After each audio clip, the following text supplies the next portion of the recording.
જમવા. હાલો ને આપણે ખાઈ લેવી. ઈવડાને ખાવું છે તો આવશે. ઈ હાસુ અમથા મને બહુ ભૂખ લાગી.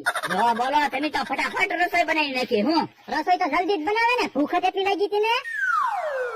હાલો હાલો ખાવા મળો. એ હારું.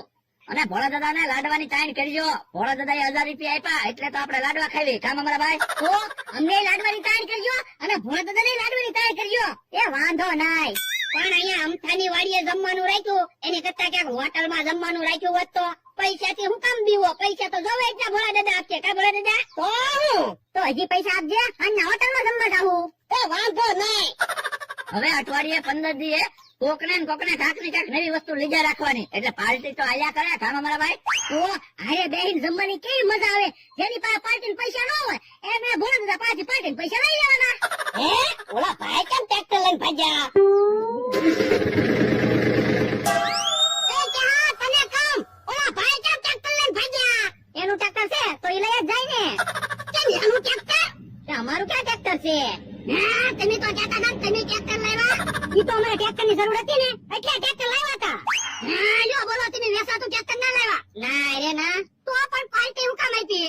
અમે ક્યાં પાર્ટી આપી? ભોળાએ પાર્ટી આપી. ના રે ના મેં કઈ પાર્ટી નથી આપ્યો. હું તો 1000 રૂપિયા લઈશ. બકુલ આપણે શું બોલી થઈ હતી? આ શું હા ભોળા દાદા તમે જ કીધું તું પૈસા પાછા નથી જોતા, ટ્રેક્ટર માં પૈસા વળાવી દેવું. ભોળા દાદા વાંધો નહીં આપણે ઈવડાઈ ટ્રેક્ટર લાવે ને ત્યારે પૈસા વળાવી દેવું. એ બાપા તું સાનો માનો બેહને ઈ કેતે ટ્રેક્ટર લે. બાધો માં લાડવા ખાવા લાવ્યા છે ઈ તો શાંતિથી લાડવા ખાવ ને. ઉભા રહે કોઈ લાડવા નો ખાતા. પણ ઉભા રહ્યો ને હવે અડધું તો ખાઈ લીધું. પૂરું નિરાશ જમી તો લેવા જો. ક્યાં તું 1000 રૂપિયા આપીશ ને? ના એના હું કઈ પૈસા ના દેવાનો. તું કેમ પૈસા નો આપે? એ લોહા મારી વાડીએ બેકારો ન કરતો. આ તો તું 1000 રૂપિયા લઈ લે. મેં પૈસા તમારી પાસે દીધા કે હું આપું? અરે લે લાડવા લઈ લે તો. યો હારું. જો બોલો બધા લાડવા લઈને વહી ગયા. કેમ થોડું આવે લાડવા લઈને લઈ જાય? જમરૂક આપણે ખાવામાં ઉતાવળ રાખજે. એ વાંધો નહીં. જો બોલો આપણા પૈસા ના એવડા એને લાડવા ખાવાતા. હાલો હવે આપણે લાડવા ખાવી. લાડવા નથી ખાવાના. લાડવાના 1000 રૂપિયા ઉભા કરવાના છે. પણ એટલા લાડવાના થોડા 1000 રૂપિયા ઉભા થાય. આ તો 400 રૂપિયાના લાડવા છે. બીજા લાડવા દીવડાઈ ખાઈ ગયા. હે આ તો લાડવા મુકાય ને ધોકો લગાય તો એ હારું. તમે જો હમણાં ચહાને જમરૂક ને ઘીબી નાખવા છે. ગામમાંથી કોકનું ટ્રેક્ટર લેવા અને મારી પાસે 1000 રૂપિયા લઈ ગયા. હાલો ભોળા દાદા આય. હા કેમ પણ જમવાની મજા આવી ગઈ ને?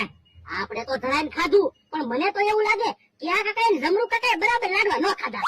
હવે અમે તો 5 લાડવા ખાધા. ક્યારે? શાક રોટલા બનાવતા. એવું બોલો અમને તો એમ કે તમે ભૂખ્યા રહ્યા છો. હવે કોઈ વાંધો નહીં 1000 રૂપિયાનો હિસાબ તો આપો. 500 રૂપિયાના લાડવા લાવ્યો અને 200 રૂપિયા ટેકાનું ભાડું આપ્યું. તો 300 રૂપિયા વજાઈ તો આપો. એ 300 રૂપિયા વજાઈ મેં લીધા. શાક રોટલા મારી વાડીએ બનાવ્યા. એ કોઈ વાંધો નહીં ભલે ને પૈસા ન વજા. આપણે ભોળા દાદા ને પૈસે લાડવા તો ખવાઈ ગયા. આ ઈ હાચું. કેમ પણ અમારો પ્લાન? આ તો બકુલભાઈ મમરાભાઈ પ્લાન આપેલો છે. તો કેહાના જમરૂક ને નથી ઢીબ્બા, બધાને ઢીબ્બા છે. મમરાભાઈ ખવાય વધારે ગયું, આરામ કરવો પડશે. તો હવે આપણે ઓફિસે વયા જાવી. ઓય બાપા ધોકા ઉગા મારો. તો મને ખેતરી લાડવા ખાઈ ગયા કા? ઓય બાપા ઉભો થા. ઓય બાપા પણ મને હું કામ ધોકા મારો? તમે લાડવા ખાઈ ગયા. ઓય બાપા ઉભો થા. ઓય બાપા પણ મને શું છે? તું લાડવા ખાઈ ગયો. ઓય બાપા ઉભો થા.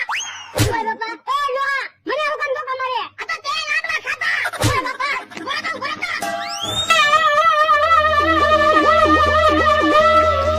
ભાગી ગયા. લાડવા ખાવા એમ કીધું એટલે તો હું લાડવા ખવડાવે. તમે કાંઈ લાડવા ખવડાવો નહીં. મેં 500 રૂપિયા માંગ્યા તોય ના પડી. બાપા હું સાનો